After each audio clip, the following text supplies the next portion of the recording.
Hey tubes, David here, back with yet another computer video. Well, this time it's going to be on this Optiplex 755, which I received the other day for the total price of what I like to call free 99. This machine didn't have a hard drive when I got it, but I was able to put one in as I had a spare 320 gig.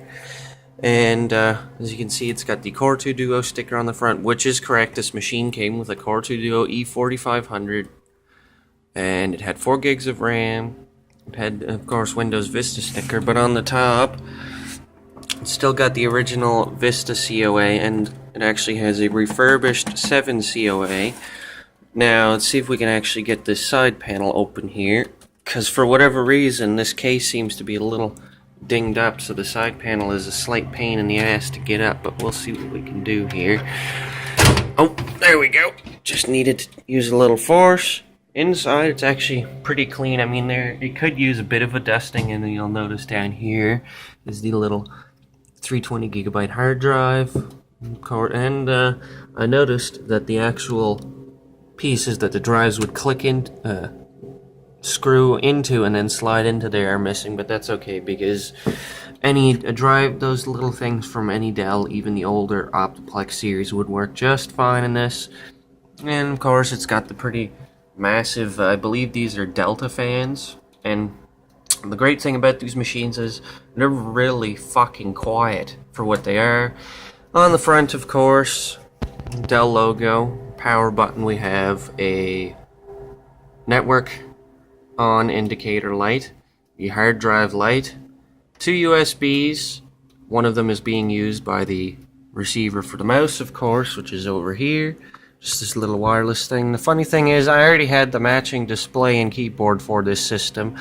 Now, I am going to need to maybe get another keyboard and mouse for this until I'm able to get the replacement keyboard, because I would like to be able to have just a mouse to use with this instead of having to use a keyboard and mouse. I find trackpads are a bit of a pain in the arse to use when you want to move something around and try and type something at the same time.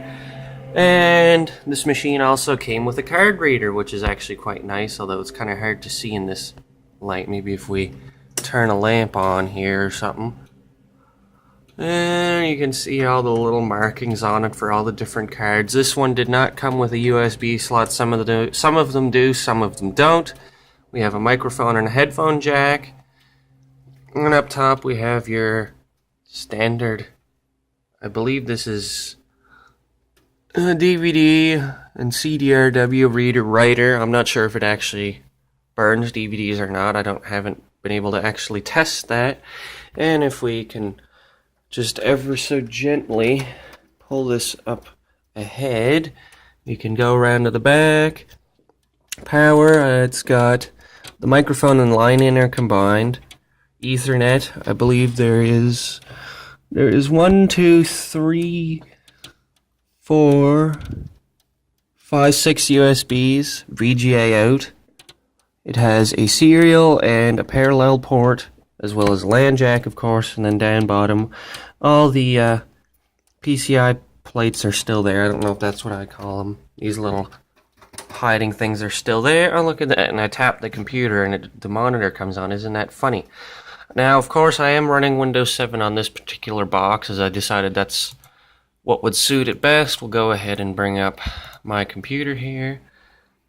It scores a 3.3 in the WEI, even though I really don't give much of a fuck about that. As you can see, Intel Core 2 Duo E4500 at 2.2 gigahertz, 4 gigs of RAM, 3.86 usable, where part of that is allocated to the Intel GMA 3100 that is on this system. And of course, we do have a PCI Express X16 slot, 2 regular PCIs down bottom. I believe there's a total of 6 hard drive 5 SATA connectors, and then all the other proprietary connectors that this Dell machine uses. And this CPU actually really runs quite cool. I can put my hands on the cooler and it doesn't even seem to be really all that hot. The North Bridge, of course, is a little warm, but part of that is due to the graphics. And then over here, of course, is our Intel South Bridge. This machine uses the Intel Q35 Express chipset, will support up to 8 gigabytes of DDR2 800, and I believe the maximum Core 2 quad it can take is a Q9650, which is pretty good. And I mean, being free, dumping a couple upgrades into it won't be a problem. I would like to find the proper hard drive things for this so I can get a 3.5-inch to mount, because even though this isn't really going to bounce around much, I would like to have a proper sized drive for this machine. This is just temporary. Now, when I first got the machine, this drive was from the Latitude, and it had Linux and Windows 7 on it. I decided to boot into my Linux install, and of course, Linux being Linux, it booted right up like it was nothing, because the CPU is a little different. It had the same amount of RAM. Now, some stuff is different from this, obviously. It doesn't have a dedicated GPU. The sound is totally different, but the nice thing is, I was actually able to install the proper sound drivers, whereas the Dell, the Latitude I should say, would not let me install the sound drivers for it. It was saying something about the hardware not being compatible with that driver, yet it is the driver for this specific machine based on the service tag. And of course, we can see speakers, SoundMax, integrated digital audio. And this machine does actually have a speaker. I believe it is this little guy right here, but it is extremely quiet, so of course I just use headphones with it. But eventually I would like to get some speakers for this, so I don't always have to use headphones. And I have turned on performance mode and all that. Well, I wouldn't really call it performance mode, but I have set the performance options to adjust for best performance, where this has integrated graphics. Arrow looks nice and all, but I don't really see a need. The Windows Classics theme is a lot easier on resources, and the other day I had done updates to this, was doing the updates, but for whatever reason, Windows was taking years to install update 170 of 191. This is Service Pack 1, so there was a lot less to install, but then Windows being Windows decided to be a total fucking cunt and break the updates, and then tried reverting its changes and then fucked up. Thankfully, I had a thumb drive still with the 7 installer, and I just ran a system restore and everything was back to normal. I just had to make a couple changes where it reverted back to an install time, I believe, when I installed the SoundMax driver or something like that. I don't remember exactly when. It's using Windows Defender, which is perfectly okay. I turned off Windows updates because I have enough of the updates. I should be fine, and if I really wanted to do updates, I can get a tool that will go connect to the update server, download them all as individual packages, and then I can install them one by one instead of Windows doing it itself. And it's less of a hassle, or I could simply set up a WSUS server in the long run, but that's a really pain in the ass thing to do. Eventually I will be getting a Core 2 quad for this machine, upgrading the RAM and chucking in a better GPU, since this is a very good machine for upgrading.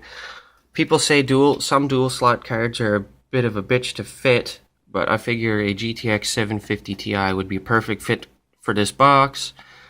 And, you know, Dell being Dell, their motherboards are proprietary to these boxes, and you cannot just put any old motherboard you want. And if I'm not mistaken, the PCI slots in these, the card actually fits upside down, so instead of facing the normal way where this cooler would face towards the bottom, I believe they actually face towards the top in this particular machine. And of course there's a spot in the back here where you could probably add another fan, but I don't know if these boards actually have another fan connector. I believe you would have to run it off of one of the power connectors on the power supply. This machine has a 305 watt, which is plenty. I should be able to easily run a Core 2 quad and a decent GPU without having too many issues. Where these are proprietary, I don't think I could just chuck any old power supply in, but I believe if I really wanted to upgrade it, I could get a proper Dell power supply that is a bit larger in its output wattage for this. But anyways, that's all for now, guys. This is General Dave signing off.